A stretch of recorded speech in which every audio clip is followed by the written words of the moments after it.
Pasukan Hizbullah dari Lebanon melakukan balas dendam atas kematian pejuangnya pada Selasa 23 April 2024. Pasukan perlawanan Islam dari Lebanon tersebut meluncurkan drone ke dua markas Zionis sekaligus. Akibat serangan ganda tersebut, markas besar Brigade Golani dan unit Egos 621 di Barak Seraga di utara kota Aka meledak hebat. Dilansir dari tribunnews.com, serangan ganda itu telah dikonfirmasi oleh pasukan Hizbullah. Menurut pengakuan Hizbullah, pasukannya membalas kematian salah satu petempurnya oleh serangan drone IDF di kota selatan Lebanon sebelumnya. Hizbullah mengatakan para petempurnya melancarkan serangan udara gabungan menggunakan drone pengalih dan juga bunuh diri. Serangan itu pun diklaim tepat sasaran dan membuat dua markas Zionis meledak. Selain itu, unit Egos 621 juga dilaporkan tewas bergelimpangan di kota Aka. Pasalnya serangan terbaru Hizbullah ini merupakan serangan terdalam di wilayah pendudukan sejak tanggal 7 Oktober 2023 silam. Sebelum serangan tersebut, Hizbullah menyatakan kehilangan Hussein Ali Asgol atau Hadi dari kota Kalawai. Selain itu, seorang penduduk kota Adlon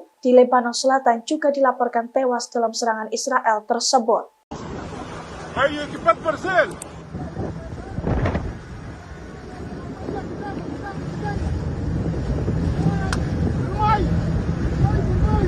يا طلع ودمك يا حبيبي والله شو هاد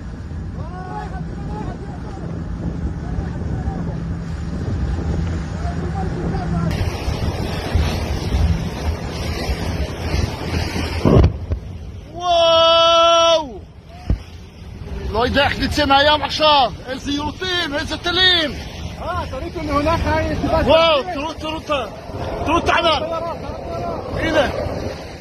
Download Tribun X sekarang, menghadirkan lokal menjadi Indonesia.